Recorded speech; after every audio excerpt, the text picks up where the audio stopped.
So CBT is cognitive behavioural therapy, and what that means is it's a talking therapy where it's very much kind of two-way, in the sense of I look at how people are thinking, how they are feeling and what they are doing. So really, in short, is how we think and feel, or what we think and do can affect the way we feel. For example, with CBT, we kind of look at it in a present way in terms of what are the presenting problems now. And I suppose we can look at them in a way of how you are perceiving situations in terms of how you're thinking, how you're feeling, what you're noticing in your body, and I suppose what behaviours you're doing. And often when we map out that together, people can find that if you change one thing, that the rest of the components can alter a bit.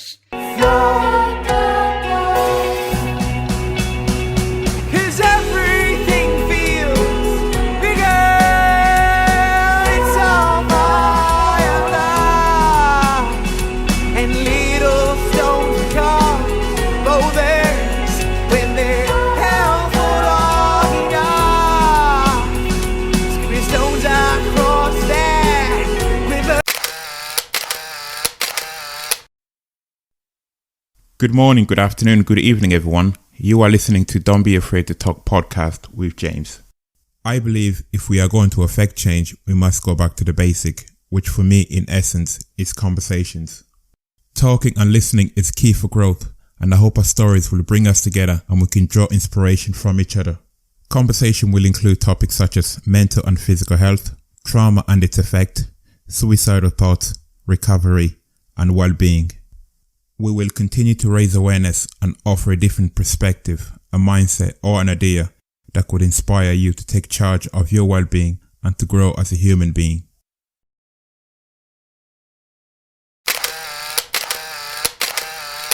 Thank you for joining us for another episode of Ask the Therapist. Today I'm joined by Sharon, who is here to answer some of the questions we have. If you're listening today, have an open mind, and we hope that you can learn something from this episode. Hi Sharon, how are you? Hi James, how are you? Great. I'm good now. I'm good too. Thank you so much for asking me to do this podcast with you. Thank you for coming on. Can you just tell our listeners a little bit about yourself? Yeah, so my name is Sharon Clernon, and I'm an accredited cognitive behavioural therapist. And my background is mental health nursing. So I have over 19 years experience working with people who experience mental health problems. And I suppose I have worked in a variety of mental health care settings, from acute inpatient units to psychiatric intensive care units, and all different types of community jobs. And I have worked as a clinical nurse specialist in cognitive behavioural therapy, and an abbreviation of that is CBT, is short for cognitive behavioural therapy. So in all of that, I have taken a career break recently and to concentrate on my own private practice where I do CBT. So I'm based in Kanturk, County Cork, a rural part of Ireland. I'm in private practice almost 6 years now, but I was doing it part-time up until September, and I'm doing it full-time now. So I see people face-to-face and online, where I provide therapy for people who would experience depression, all types of anxiety disorders, or anxiety in general. So for people who would experience panic attacks, Obsessive-Compulsive Disorder, in short OCD, Generalized anxiety disorder, another name for that would be worry, basically. Social anxiety, panic attacks, people who experience low self-esteem, health anxiety, depression, people who experience PTSD, all different types of mental health problems. So CBT is a really, really effective treatment for lots of different mental health problems. very passionate about my job and I'm very passionate about mental health. So I love talking about these two things. So thank you for... Thank you. You'll be doing most of the talking anyway, so that's good. Before we get going, we're just going to play a quick game. So the way it works is I'll give you a word and you say the first thing that comes to your mind. Oh, okay. Go for it. Okay. The first one is practice. Private. Trouble. Mental health. Human. Being. Miracle. Made. Made? Made miracle. Is that a movie? Could be. Yeah. We Google it after. Safety. Net. Sweet. That's it. It's 5 words. Woo! Yeah. I have a visitor here. Hi, Sharon. What is CBT? So CBT is cognitive behavioural therapy, and what that means is it's a talking therapy where it's very much kind of two-way, in the sense of I look at how people are thinking, how they are feeling and what they are doing. So really, in short, is how we think and feel, or what we think and do can affect the way we feel. For example, with CBT, we kind of look at it in a present way in terms of what are the presenting problems now. And I suppose we can look at them in a way of how you are perceiving situations in terms of how you're thinking, how you're feeling, what you're noticing in your body, and I suppose what behaviours you're doing. And often when we map out that together, people can find that if you change one thing, that the rest of the components can alter a bit. And I suppose for people who come to me, a lot of the time they may be behaving in ways that they're doing to control the problem. So for example, someone who would come to me who's experiencing panic attacks. So they might be avoiding situations because of their panic. And in the short term, that really help their anxiety, because the anxiety reduces if you're avoiding. But long term, then it can really affect the person's quality of life, because I suppose long term they'll never learn that, well, if I go into this situation, I might cope with my anxiety a bit. So I suppose really CBT is about kind of finding out what's keeping the person stuck, and what's maintaining their problems. And a lot of the time that can be with the way that they're thinking or the way that they're behaving. Yeah. So help people understand that in terms of the cognitive part is how we think, or how we see things, and how we, in essence, is our thoughts. It's a posh word for thoughts, and our behaviours then is how we behave. Yeah. Is really the treatment for that. Is that easier to measure on the short term, if you're kind of helping person understand their thinking? So I suppose short term, it's a short term therapy. Yeah. Okay. In the sense of, you'd say it's short term, it's time limited, it's very much problem focused and goal orientated and solution focused, and I suppose it's really about kind of being realistic with the solutions with the person as well. Yeah, of course, yeah. Very much a collaborative approach. We work together. I'm not here to tell the person what to do. We decide together what's the best way forward. Yeah. And with that, then a big part of CBT treatment is that there's work in between our sessions. So I like to say work in between our sessions. In CBT, a lot of the time it's called homework. Yeah. I didn't like homework, so I call it work in between sessions. And I suppose really, like, for the therapy to be effective, the person really does need to do that work in between the sessions. And if the work isn't done, the majority of the time, the therapy won't work, because that's the most, like, 1 hour a week with someone isn't going to change behaviours. A lot of the time, the person has to experience it to learn it. And then that really kind of gives the moment of, okay, this really is helping me. yeah, suppose you can't just rely on that one session a week and then not do the homework and come back and be like, a month later, like, why is this not changing? Because you're not doing the work. Yeah, and like that can be the hardest part. Like often people would say to me, "Oh, thank you so much," and I'm like, "Actually, you're the one that did the hard work, because I'm to guide them and to support my clients and to, I suppose, in lots of ways, it's about giving the person skills to become their own therapist. Yeah, And you know that they can revisit that whenever they need to. So I always tell my clients to get a little folder for themselves and keep all their CBT techniques in that folder where they can revisit it at any stage when they notice that maybe their mental health is deteriorating in any way. yeah, Because these are skills that any of us can use, and we all need skills to help us, don't we? Definitely with our minds, because it's it's a tricky thing. It goes in its own way if you don't learn to observe it or control the thoughts. It can take you, anyway.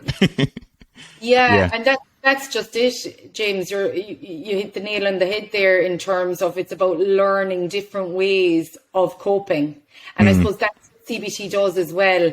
Like, I suppose our brain is very flexible in terms of it's a muscle, and CBT is about kind of learning different ways of coping and more helpful ways of coping in order for our brain to kind of process that.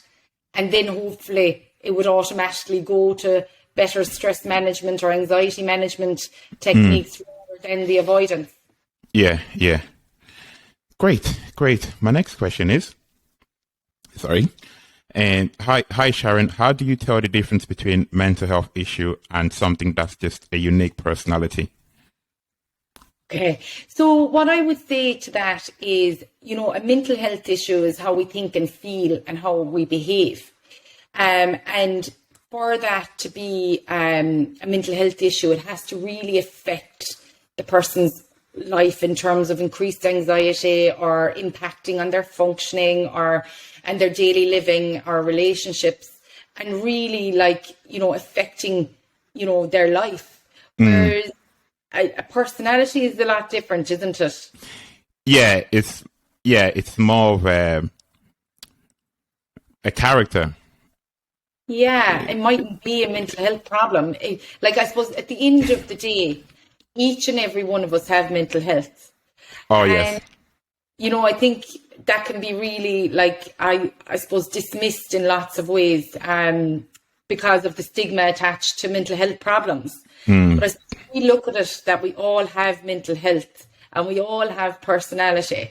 It doesn't necessarily mean that we have a diagnosis of mental health problems, but our mental health can be affected in lots of ways at any moment throughout the day. For example, we might experience stress, which can affect our mental health, but it doesn't mean that we have a mental health problem or diagnosis.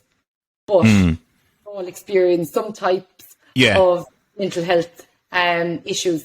It doesn't mean that it's a diagnosis. Does that answer the question? Yeah. So if it starts to impact your day to day on a severe way, that's when it's leading towards a problem. Exactly. Yeah. Okay. Gotcha. Yeah. Thank you. My next question is, hi Sharon, how do you know whether you have anxiety problem or if you're just feeling anxious about something at the moment? Okay. So I suppose each and every one of us experience anxiety, because anxiety is a human emotion. And I suppose some people would describe anxiety like butterflies in your belly or, a knot in your stomach, which may cause anxiety.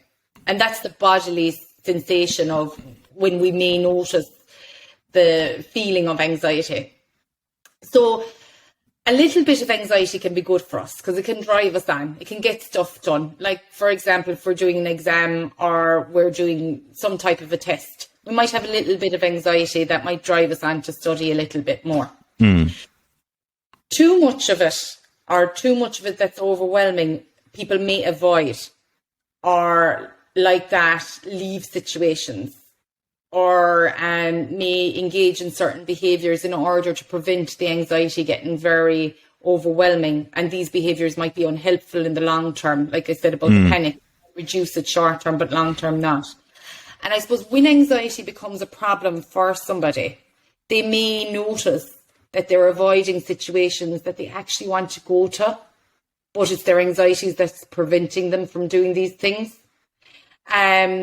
Versus mild anxiety symptoms where we'll do it, and it's not causing us ongoing anxiety problems.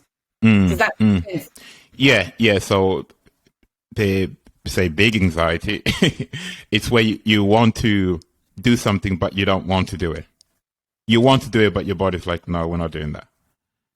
Or yeah. So your anxiety is basically telling you you're not doing it. So, like in CBT treatment, we kind of want to say, actually, this is the anxiety telling me not to do this, but I can do it. So anxiety doesn't want people to do things if it's very overwhelming. So anxiety is going to tell you not to do it. But in actual fact, with anxiety is a really intense emotion. But I suppose with CBT treatment, part of it would be exposure work. And what that would mean, it's about kind of learning that our anxiety will go down. But sometimes we do have to sit with that discomfort in order to learn that our anxiety will go down. But obviously there's a process behind that. If someone's coming to me that has really overwhelming anxiety, I'm not going to straight away say to them, sit with that now. Yeah. Feel what you're feeling. Yeah, that's a big ask, isn't it? If you just meet somebody and tell them that. Yeah, they won't come back. No. And I suppose, at the very start you asked me what CBT is, and I suppose a big part of it, there's an assessment part, but there's a relationship building part. And that's so, so important for any therapist to have with their client. Because I suppose when we build the relationship, trust is there as well.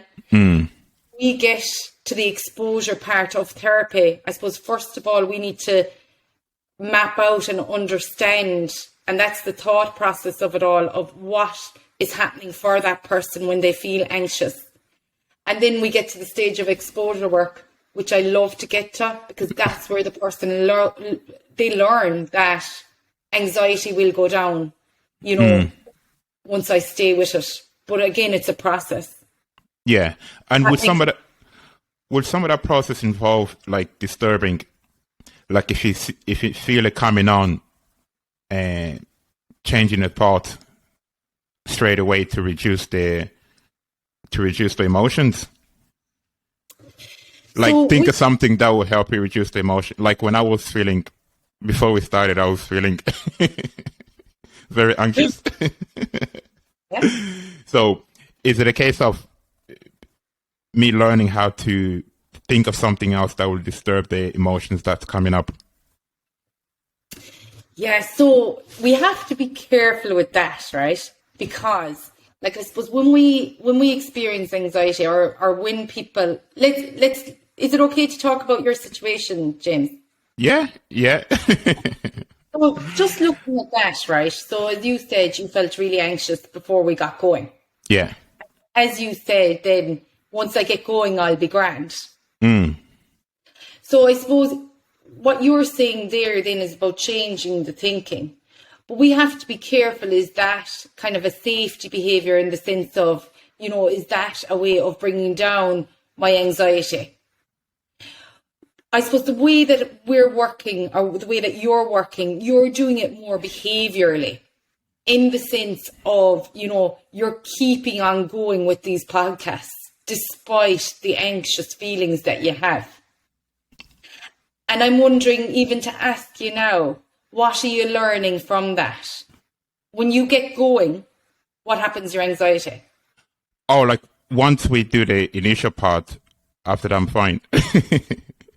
Yeah, it's just the first minute, it's when, my mind's running somewhere else and my body's still sitting here. It's like, what are you doing? Stop doing that. But after a couple of seconds, then I'm just like, now I'm cool. Yeah. So what that means is it's a term called habituation. So what you're doing is you're actually sitting with your anxiety and your anxiety is going down. So you're staying with it. So what that means in a way is you're getting used to feeling it.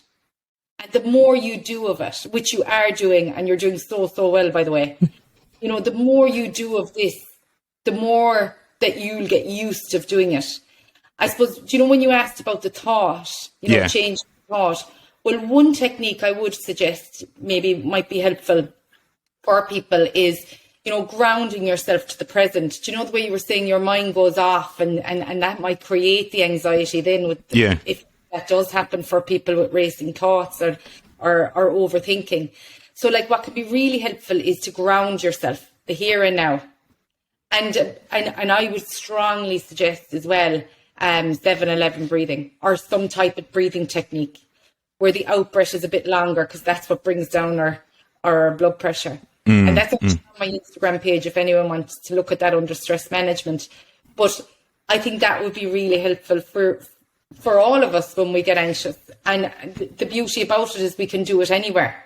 And yes, you can. Yeah. It's about kind of keeping going, and that's what you're doing. And that's what I was saying to you at the start. Well done.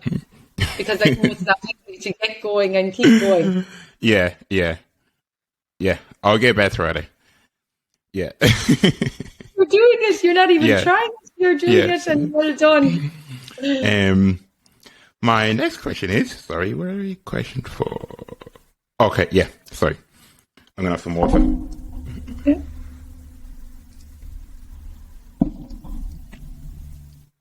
Okay, question 4. Hi, Sharon. Why is it that I have a feeling of suddenly wanting to cry, even though my day isn't necessarily good or bad? So I suppose this is really hard situation for that person. And it's hard for me to answer that question because that may be down to a number of factors. Okay. Where, there could be different emotions coming up for that person or different thoughts. I suppose it depends. And really, for that person, I would suggest to seek professional advice and support, either from their GP or a therapist or some mental health professional that they can reach out to for more understanding about that. Yeah. So you could be having a good or bad day, but something is triggering that emotion to cry. Yeah. Yeah. Exactly. Yeah. Exactly. So I think if they're struggling like that, it would be really important for them to reach out. Figure out, be experiencing up and down emotions and, to be so tearful, that must be a difficult situation. So I would strongly suggest to reach out for some help and support there from a professional. Yeah, brilliant. My next question is, hi Sharon, what is the relationship between ruminating on the past event and anxiety? Are those two connecting? Okay. So I suppose rumination is a thought process, which I suppose is all about the past. So it's thinking about things that weren't so good to us in the past in terms of situations that we would have experienced.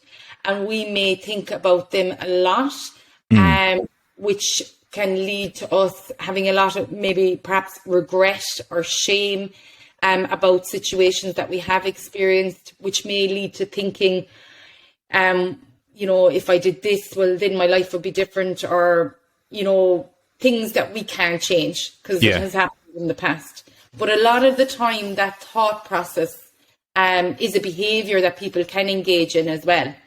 So lots of times people can engage in rumination in order to try and solve problems. But in actual fact, it nearly creates them because we can't change the past. But it's a behaviour that can lead to people becoming very sad. And a lot of the time, it can be a maintainer for depression. And people can automatically go into the thought of rumination just automatically, because that's the thought process. That versus anxiety. So anxiety is an emotion that usually occurs when we're worried. So worry is similar to rumination in terms of that's a thought process too. But usually worry can lead to us feeling increased anxiety. So worry is all about the future. What if this happens? What if that happens? And it's usually the worst situation we're thinking is going to happen. Or the worst outcome.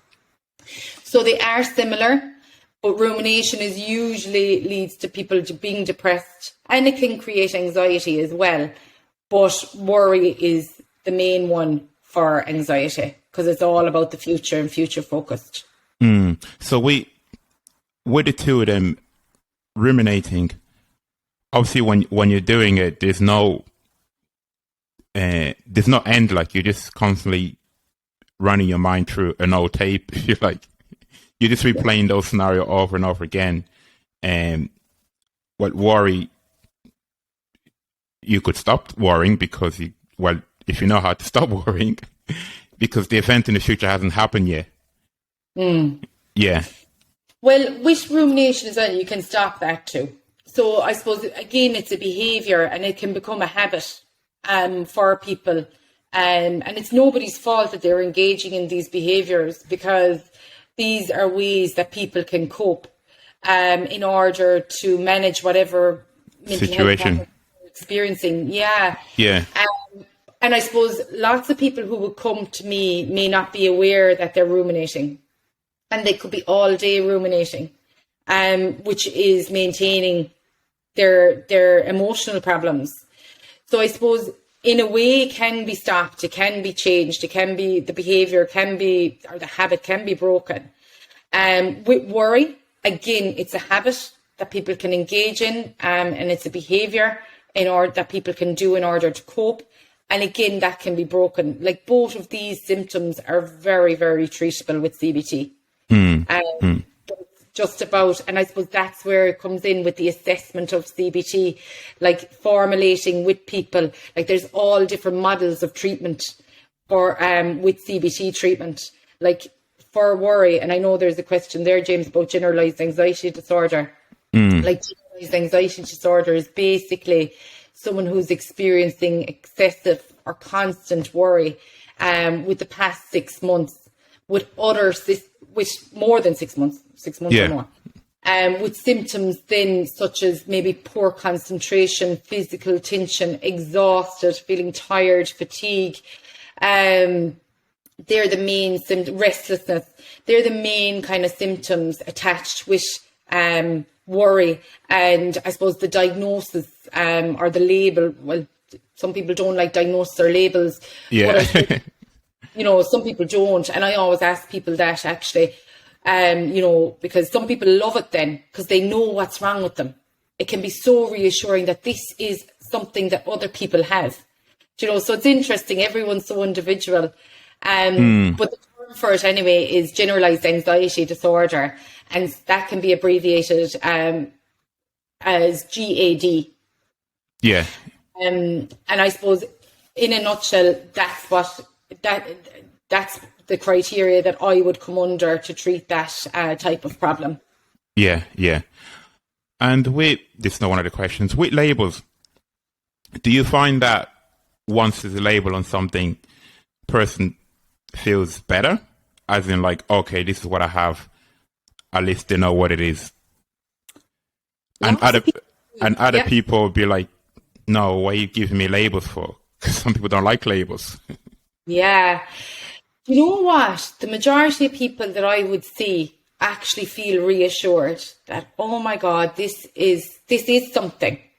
Or some people would say, geez, this is like it was written about me if I'm giving them information. Yeah. A lot of the time it's about learning about the problem at the start of CBT treatment. Yeah. It would be about, we'll say, let's just say someone comes to me and they're fulfilling the criteria for generalized anxiety disorder, and I would give them information on that to read. And lots of the time people would come back and say, geez, that was like it was written about me. It's like, that's me. Yeah. That can be really reassuring for people.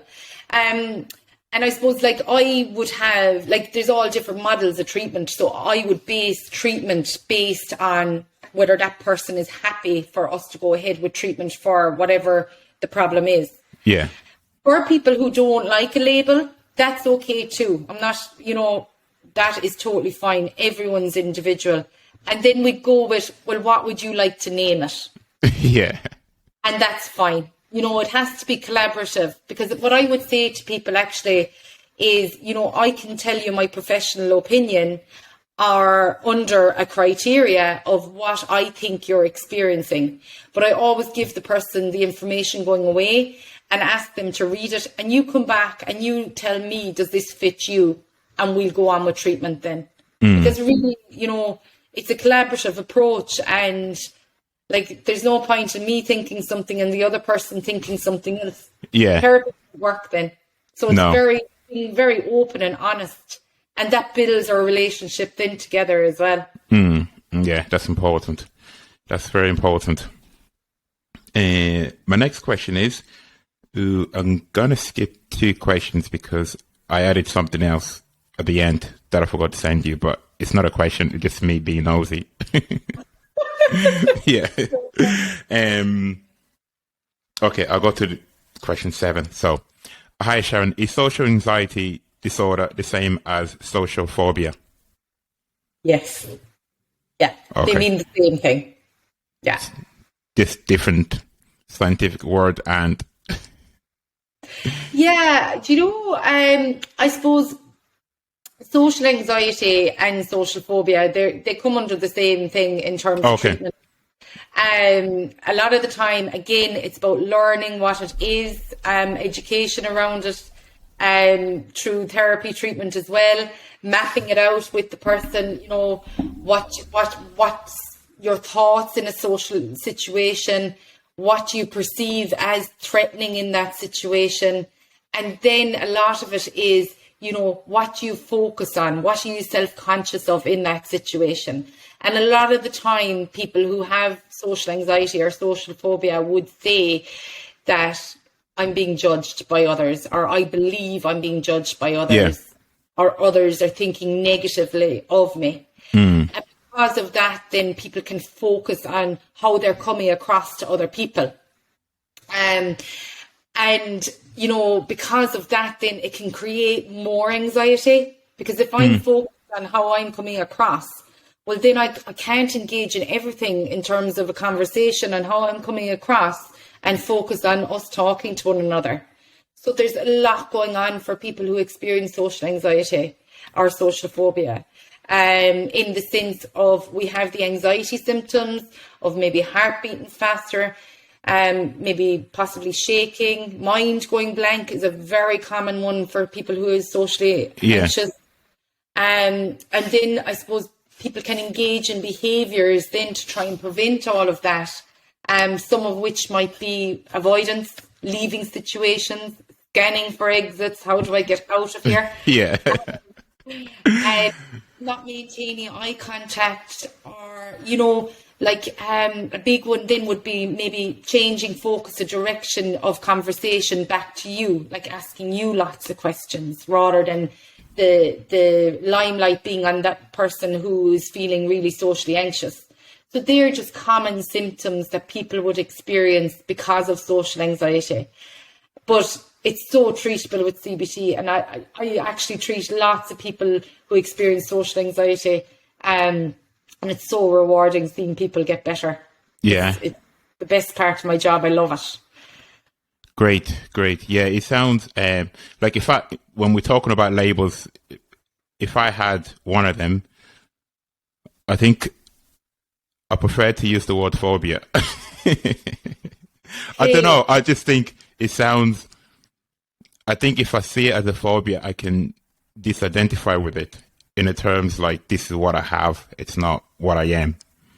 So that would be your interpretation of it then, James? Yeah. That's what I would think of it as. Yeah. And again, it goes back to whatever works for each of us, because we're all different, aren't we? And it's whatever works for us and what we're comfortable with. Yeah. At the end of the day, who cares what it is once we know what it is and it's treatable? I think that's no one should care what it is, but we seem to care a lot what people think. That doesn't help either. No. Okay, my next question is, Okay. Hi, Sharon. Do the obsession with OCD lead to aggressive behavior? I suppose do you mean aggression and obsessive-compulsive disorder? Aggression behavior, like if I have OCD, can that lead to me becoming violent? Okay, so I suppose with that, I would say that with OCD, people can experience intrusive thoughts, and sometimes these can be thoughts about the fear of becoming violent. It doesn't necessarily mean that the person will become violent. You're just thinking about it. Yeah. They're called intrusive thoughts or obsessions. And unfortunately, they can create a lot of anxiety for people. But a lot of the time, people who experience OCD or obsessional thoughts, they're the worst feared situations that they think that could happen. So, for example, people might experience intrusive thoughts of, what if I become violent? And it can be more of a worry rather than it's actually going to happen. Okay. Does that make sense? Yeah, gotcha. Yeah. So it's more worrying about what you could do, but you're necessarily not going to do it. You're just worried about, Yeah, so I suppose in a way, one way of looking at it could be is OCD says I'm going to become violent versus my OCD is worry that I become violent. So we have two ways of looking at it. Okay. Yeah. It doesn't necessarily mean that it's going to happen. Yeah. Gotcha. Yeah. Sorry, I don't know where I get some of these questions, but my next one is in relation to OCD as well. Hi, Sharon. How long does it take to be able to manage OCD? Again, that would depend on the person, whatever therapy they're going for. If it is CBT, again, it all depends on the person and how much of a problem the person has with their OCD. Yeah. So again, that would have to be assessed. It would be very unfair of me to say 10 sessions and that's your OCD. Yeah. Unfortunately, it doesn't work like that. No. Because I suppose at the end of the day, no matter what, emotional problems take a lot longer than any physical problem that we have. So, for example, and what I mean by that is if I have a broken arm, usually it's 6 to 8 weeks and my arm is mended. I've had cast, possibly physio, and, usually okay. Versus emotional problems, they can take a lot longer than that. And unfortunately, they're hidden. So, it's very hard to say. Yeah. Oh, totally understand. Yeah. Emotional problems seems to, because you can just sit at home and create a problem in your head. That's what's the scary part about it. We can all become that one. Yeah. sitting down watching TV and just creating scenarios in your mind. Yeah. My next question is, hi Sharon, how should parents help their children cope with fears of anxiety? So I suppose it's about kind of checking in with them. What's causing the anxiety? What's the situation around that? And I suppose maybe doing some breathing exercises with them, teaching them some grounding skills in terms of being present. And I suppose just being there to support them really. Talking alone can be very therapeutic for us and it can be underestimated sometimes. So I suppose with that, they're kind of the things that I would suggest in a very short nutshell of what I think would help children with anxieties. But again, what I would suggest is if you are worried or need help, just to reach out to your GP, or there's play therapists, or there's other professionals there that can help children. And just don't feel that you're on your own doing these things, because there's always help and support there. Yeah. Suppose for children, for parents, it's difficult because you kind of want to take the stress away, but you can't. Yeah, it is difficult. Definitely. Yeah. So it's a case of, well, you're learning a bit about it yourself and then helping them to manage it. Yeah. Yeah. A lot of the time it's nearly trying to understand it with them. What is this happening? What is triggering? But I find, actually with my own kids now, I'd ask them, what are you thinking and what are you feeling? It's lovely when they're able to connect. Like I did it now with my 6-year-old a couple of weeks ago. What are you thinking? What are you feeling? What do you notice in your body? And what are your behaviours? And it's lovely if they're able to connect them. Because if they're able to connect them, well, then you've some chance to see, okay, what could we do differently then to help? So I suppose that's really kind of a CBT format of looking at things, but children are well able to do that. And if they're not, even to pull out a chart of, different smiley faces, different emojis, the way that they can access their emotions through visual stuff. Yeah. That's quite powerful as well. And they can point out, like, how do you feel? Like, is it the red? Yeah. Like a happy face or an angry face. And, what are you thinking when you're feeling that way?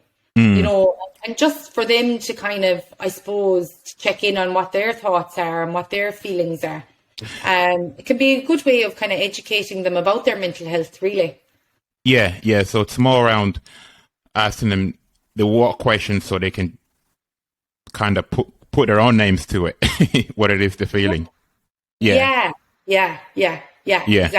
Exactly. Instead of you telling them this is what you're feeling. Yeah. Yeah. That's really important, actually. That is for them to tell you. Sometimes we can put it into their own, are you feeling this way, and kind of naming it for them, which sometimes maybe we need to do. Like a lot of the time, like I'm not specialised with children in terms of mental health work now. I'm specialised with 4 boys. But I kind of find sometimes I'd say, you look sad. So what's making you feel sad? Okay. So again, it's kind of showing them what the emotion is of what they look like. Yes. A lot of times you can see it, that kind of way. Yeah. Does that make sense? Yeah, totally. Yeah. I saw somewhere, and someone was talking about, who was it?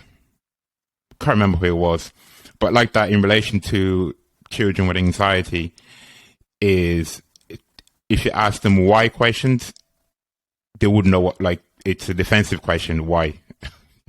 Well, if you ask them to name things like that, like, what are you feeling? Yeah. They don't see it as a bad thing because they have an opportunity to be creative about it, maybe. Yeah. And then the next time they can just say, like, oh, this is coming, this, whatever name they want to call it, it's happening again. Open questions as well is supposed to be good to kind of get them to elaborate and... Yeah, get the mind thinking, yeah. Super. My next question is, hi Sharon, if someone's suffering from PTSD, what kind of help is available? Okay, so PTSD is very, CBT treatment is very effective with PTSD. A lot of the time, I suppose I can just speak from a CBT point of view here. Again, it would be an assessment to see if the person has the symptoms to fulfill the criteria for PTSD. I suppose for anyone that doesn't know what PTSD means, it's post-traumatic stress disorder that people can experience after a traumatic event. So a lot of the time that people would come to me, it would be about giving them information about what PTSD is. And then it would be like formulating what their symptoms are to make sense of it with them. And then what would be involved in that then is exposing their, I suppose, in a way bringing up the traumatic memories that they would have experienced with them. So it's kind of exposing their memory to the trauma again, in order for them to make sense of what happened. And a lot of that would be through exposure work with CBT treatment. Yeah, it's something that, well, I'm only familiar with it in terms of people that come back from war. A lot of them seem to be diagnosed with PTSD. Yeah, it can be really, really common for people who worked in the defence forces. Yeah, and is that tricky? Because obviously the memories are still in their minds of whatever happened. So is that very tricky one to treat, to help someone to understand like that the event it's happened and it's like gone, if you like, but it still plays in their mind. So would that be a tricky one to try and get them to see that? So I suppose in a way, like the way we could look at it is like all these memories are like a messed up cupboard. So like they're not processed in a way of, I suppose, what they could be. Like a lot of the time, you know, people can look at what could have happened, but in actual fact, you know, they're still here and, you know, they can forget that part. But that's like looking at the memories, it's about kind of bringing them up and making sense of them and seeing what is creating that anxiety or intense emotion during whatever event happened.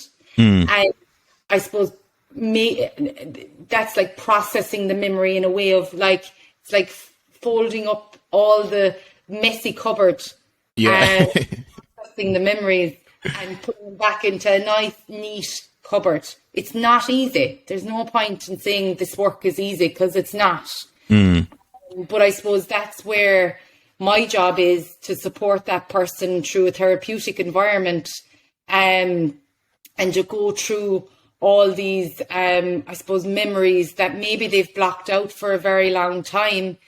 But unfortunately, symptoms can come up for them in terms of flashbacks, nightmares, being hypervigilant around certain situations that is creating that anxiety. Lots of people would avoid how they are experiencing these trauma memories.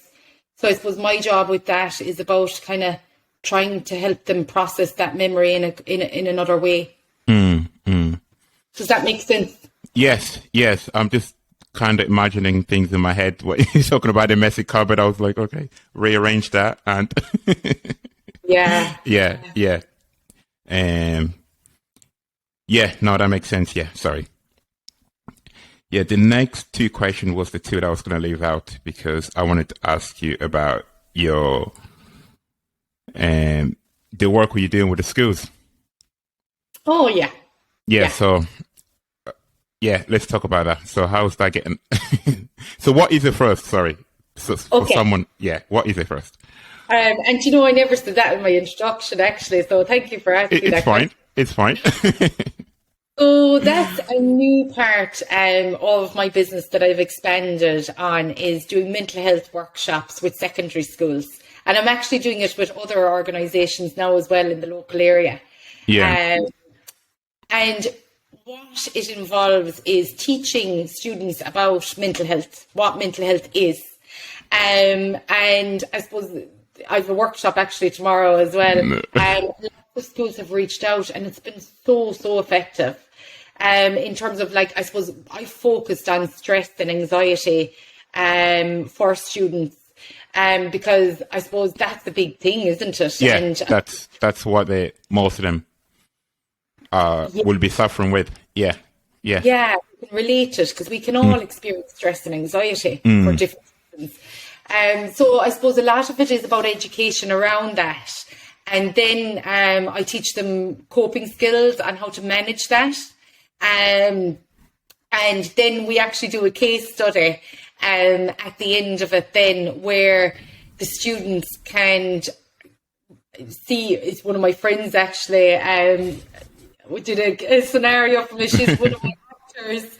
And, you know, she did really well because a lot of the students really connect with what she was experiencing. So it was about doing exams and having stress and anxiety around that.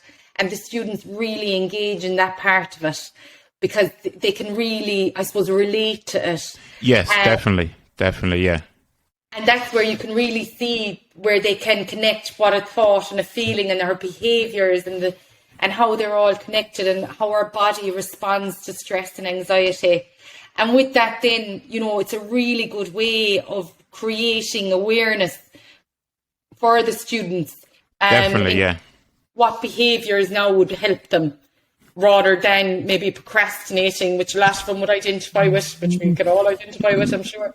Yeah. You know, rather than putting study off, what could I do differently?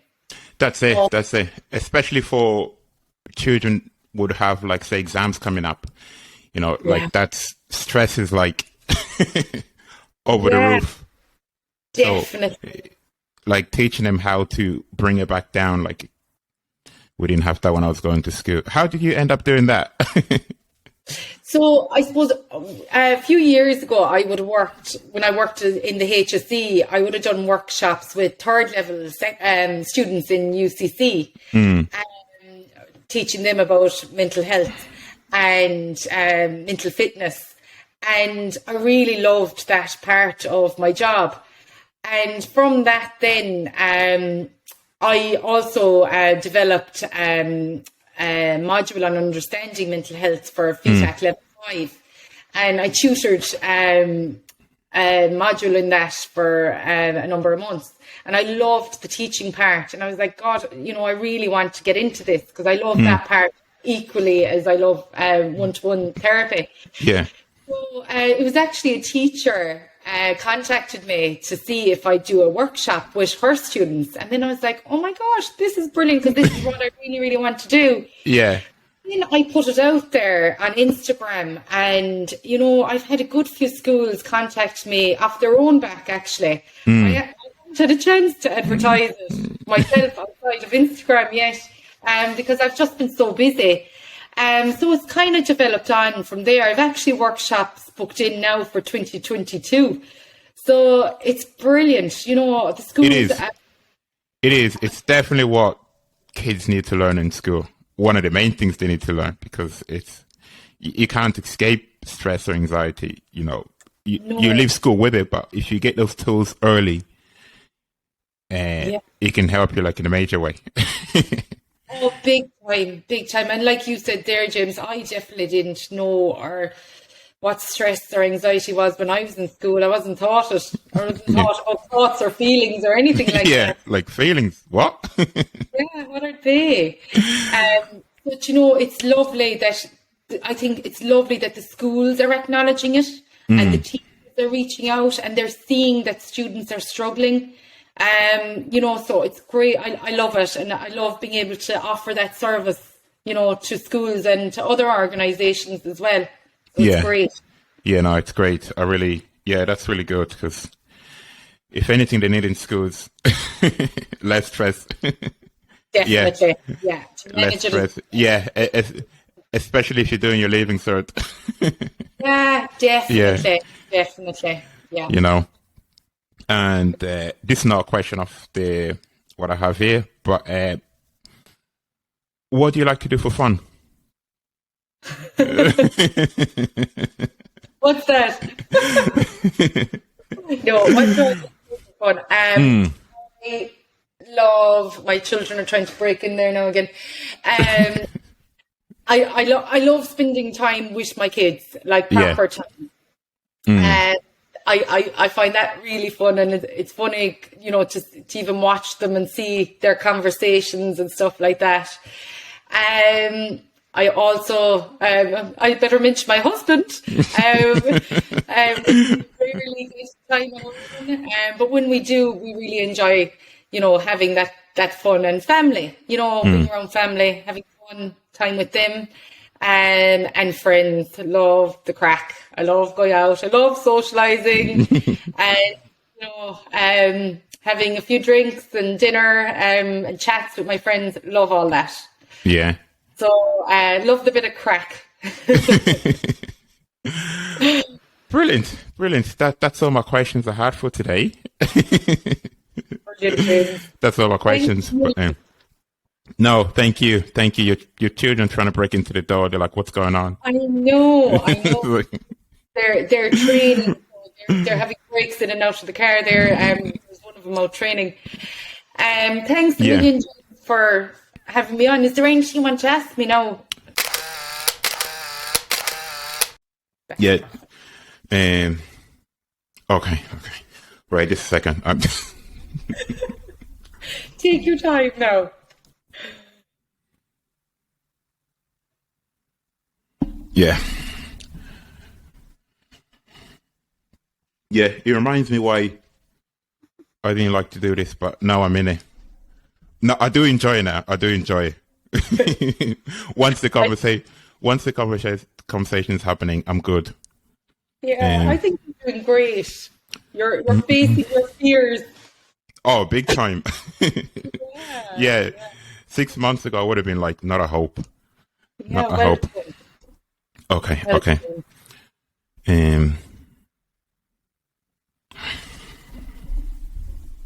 You usually text me about 3 times. Sorry. Well, I can guarantee you now, the more Toastmasters, and like you've done loads of these, like you're doing great. I think you underestimate how great you're doing. It's the start of it that gets me. That's all. And what's the worst part of it for you? Sorry? What's the worst part of it? Is it just taking off with chatting? Yeah, it's the introduction. Sometimes I think like I really have to record them, but I can't because it's not. Yeah, it's just not the same. Yeah, it's just the initial conversation starting. Then after that, I'm good. Okay. Take your time now. All right, where are they recording? Shit. Sorry. Okay, let's go. Thank you for joining us. Sorry. Start again. We have to show the edits. Yeah, one day I'm gonna do like these clips of me making a mess of it, and I'll share online. Yeah, because it looks like that guy knows what he's doing. No, he fucking doesn't. Takes me about 10 minutes to get going. Okay. Thank you for joining us today. If you're listening, sorry. What reminds me of is when I'm doing an Instagram story. I might have to do it about 10 times. Oh, is that the ones where you're just talking? Yeah. And then I'm like, oh crap, I'm just doing it because I'm so sick of it then. Oh yeah, after a few tries, I have to. Once people get a message, that's what matters. Yeah. Okay, let's go. If you enjoyed today's episode, I would really appreciate it if you could leave a quick review on my Facebook page, Don't Be Afraid to Talk, or DM me on Instagram. The show notes will include all of the relevant links from today's episode. If you haven't already, please download, leave a rating, and share with your friends. You might just reach that person who needs to hear this message. Please be sure to subscribe so you don't miss any future episodes. I am James Lumumba, signing off with gratitude.